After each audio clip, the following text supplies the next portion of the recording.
we had the Q&R a few weeks ago, and one of the questions was like something about practical help, right?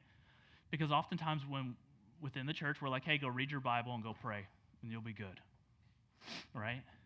But 90% of the time when somebody says that, it's actually not coming from a place of care and concern. It's coming from a place like, I don't have time to deal with you, so here you go and goodbye.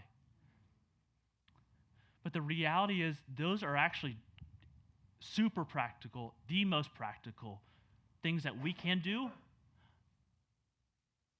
Because we see it even here, right? He says he's crying out to God. So right, number one, he knows, hey, I need to be in prayer, right? So he's seeking the Lord in prayer. He's seeking comfort in prayer. Number two, he's meditating on God and what he's done. But there's no relief being found, right? He's trying to sing songs. That's why we sing in here. Like, there's something about a song that stirs within us, something that just a simple word does not. And man, he's a worship pastor, right? A worship leader. So I'm assuming he probably really connects with songs. Some of us don't as much, that are not as musically talented. This is me. But right, that's like, that would be his like cornerstone. Like, hey, in the deepest, darkest nights, like, I'm going to go back to song because that's what warms my heart to the truth, right? But it's not doing anything. He's meditating, right? There's these practices that we often talk about, reading the Word, meditating on who God is, singing songs of praise, going to God in prayer. These are the most practical things we can do because they are a declaration that the only source of hope is going to be God himself. And God has given us his word, and he has given us prayer to access him. We can't go access him through the things of the world.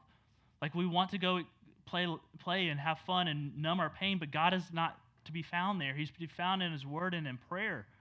And those other things are supplementary, but we must be committed to God in prayer. We must be committed to his word, even, right, when they don't produce anything but moaning and grief.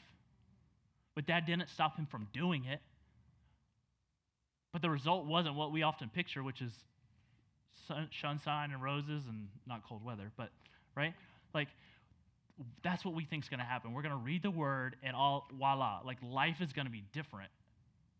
And the reality is sometimes in the church, that's kind of how we talk about it. Like, the beauty of his word, the beauty of song, but sometimes our hearts don't say no. But I'm going to continue to press on because I know he's there.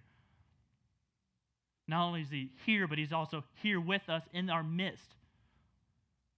And we'll get to that in a second, but we must be people that are committed to the simple things because the reality is it's in the simple things that we find God.